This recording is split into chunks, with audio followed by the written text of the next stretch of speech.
Hawak na ng Senate Blue Ribbon Committee ang digital files ni PDAP whistleblower Ben Hurluy. Laman umano nito ang mga naging transaksyon ni Janet Lim Napoles para makakobra ng pondo ng bayan. Samantala, aalamin naman ng Senado kung may red book si Napoles o listahan ng mga naging katransaksyon nito para mapagtibay ang kaso. Para sa detalye, magbabalita si Dennis Cortez. May na ng Blue Ribbon Committee ang soft copy ng mga records ni Pork Barrel Principal Whistleblower Ben Hurluy.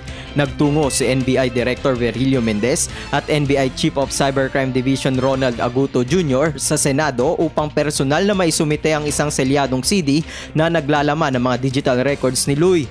Ito ang parehong kopya na ibinigay ng NBI sa Office of the Ombudsman noong Setyembre ng nakarang taon. Aabot sa mahigit 31,700 pages ang mga dokumento ni Luy kung ito ipiprint. Sumailalim pa sa isang forensic examination ang nasabing hard drive nang maisumite ito ni Luy sa kanila noong nakaraang taon. Napag-alaman ng NBI na may ilang files na nabura mula sa hard drive, ngunit sa pamamagitan ng isang software, na-retrieve din ito ng NBI. Naniniwala si Ginggona na hindi naman maapektuhan ang kasalukuyang investigasyon ng Department of Justice sa pork barrel scam at ang nakatakdang pagsampa ng kaso laban sa mga nasasangkot sa scam kapag isinapubliko na ang record ni Luy. Hindi agad nagbigay ng kopya sa media dahil ayon sa staff ni Ginggona, masyadong mabigat ang mga files. Komplikado din ang pagbubukas ng CD dahil sa ilang safety nets na inilagay ng NBI.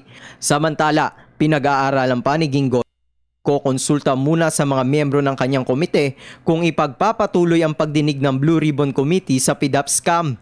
Beberipikain din muna ni Ginggona kung mayroon nga talagang red book si Napoles na umano'y naglalaman ng listahan ng mga transaksyon ng mga mambabatas bago sila magpalabas na isang sabpina para rito.